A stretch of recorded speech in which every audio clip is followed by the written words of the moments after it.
সামনে দুর্গাপূজা আসতেছে, আমি হিন্দুদেরকে বলবো মহা উৎসবে আপনাদের ধর্মীয় অনুষ্ঠান পালন করুন, আরো ভালোমতো পালন করুন। আওয়ামী লীগের আমলে যেরকম পালন করতে না পারছেন, তার চেয়ে আনন্দের সাথে আপনারা আপনার ধর্মীয় অনুষ্ঠান পালন করবেন।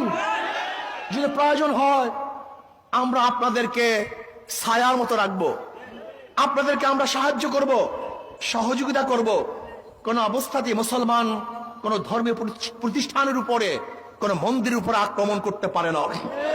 আমি চাই বাংলাদেশে আগামীতে হিন্দুদের ধর্মীয় উৎসব পালিত হবে, যেখানে সমস্ত মুসলমান সজাগ থাকবে যেন কেউ কোনো অবস্থাতেই তাদের উপরে আক্রমণ করতে না পারে। কিন্তু মনে রাখতে হবে, ধর্মীয় অনুষ্ঠান হিন্দুদের, উৎসব কিন্তু সবার না।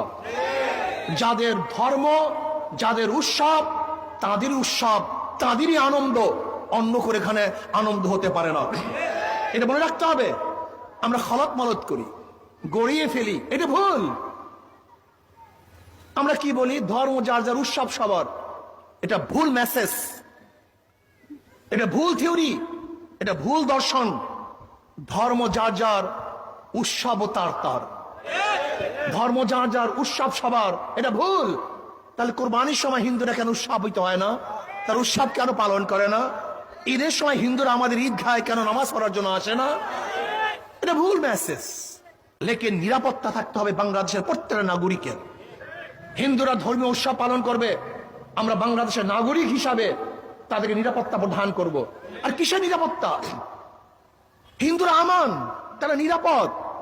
আমি মনে করি হিন্দুদেরকে নিয়ে, সংখ্যালঘুদেরকে নিয়ে যারা রাজনীতি করে, তারাই তাদের মন্দিরের উপর আক্রমণ করে, প্রতিমার উপর আক্রমণ করে।